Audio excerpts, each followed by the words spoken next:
On the test track this week, 3 very different ways of carrying people and luggage in comfort. Once, versatility meant buying an estate car, room for 5 or more people and space enough to swallow household furniture.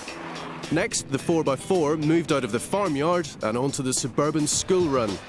And then the future arrived in the shape of the MPV. The European original was the Renault Espace. This is the 3rd generation. It's the long wheelbase Grand Espace.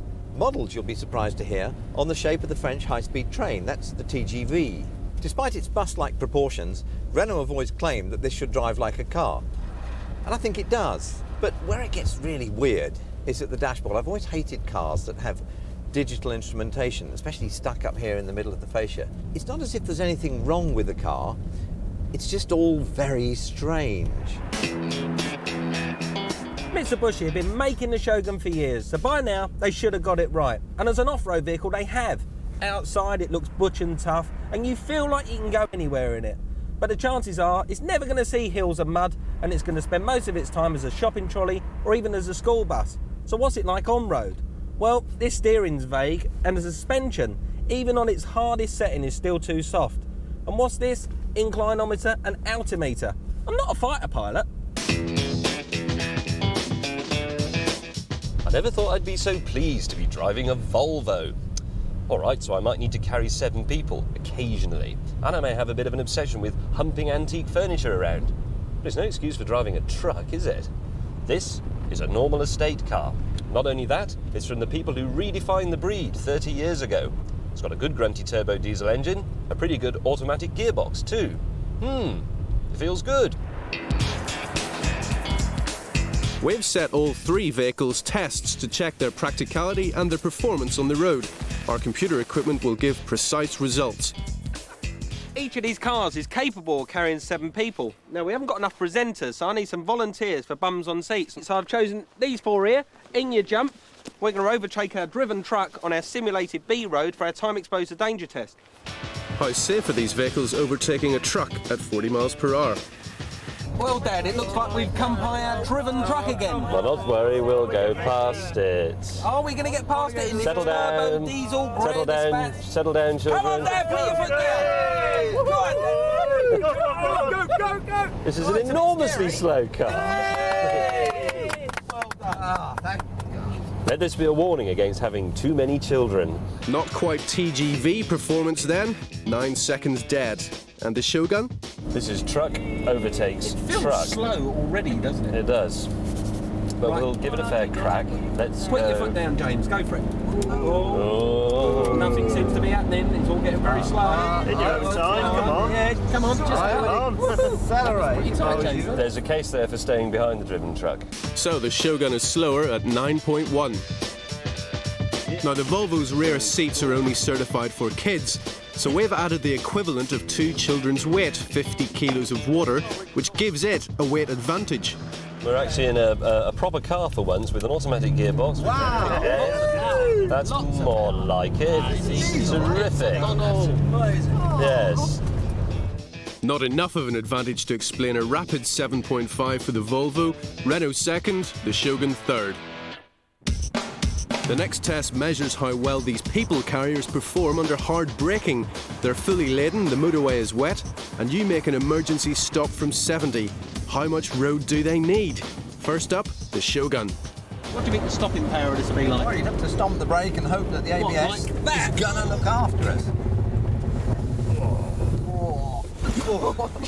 Well, it seems to stop quite well. Well, not that well. It actually took 222 feet. Volvo V70. Obviously, it's going to be a lot different because it's car-like, but what's it brake like? Well, surprisingly good, actually.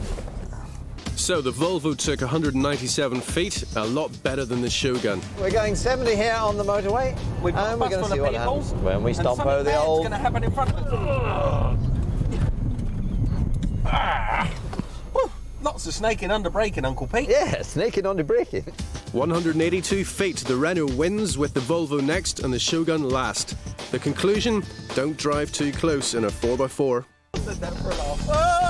After the break, the tests get tougher and the team gets a shock.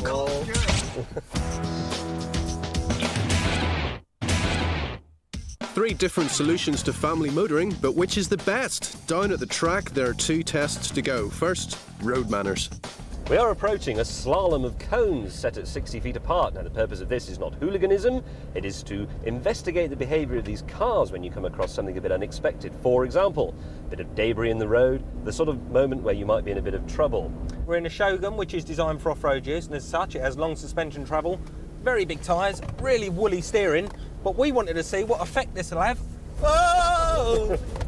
No, wait! Oh, be careful. Not good. That was scary, wasn't it? So, the Shogun's off-road design is not good for on-road handling. Now, this Grande Espace may look like a bit of a bus, but let me tell you, they've got the centre of gravity really low down, so it actually handles a lot like a car. And in comparison to that Shogun that we just had a go in, what do you think? Much better. Clever weight distribution keeps the Espace well on course. Right, here we are in a Volvo V70. It feels slower, amazing.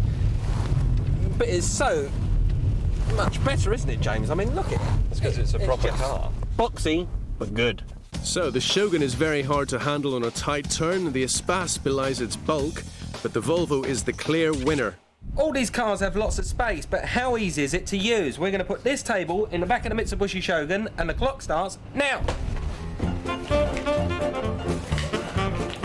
Come on, in you go. 32.1. And the Volvo. Oh. Come on, guys.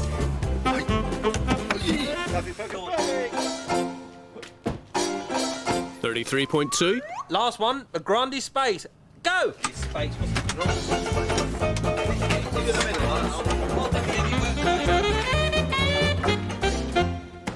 36. Wow, that was good, wasn't it? Never got to get these in. 48.1. The Shogun was the easiest to load, the Volvo next, and the Espace, with its removable seats, the longest.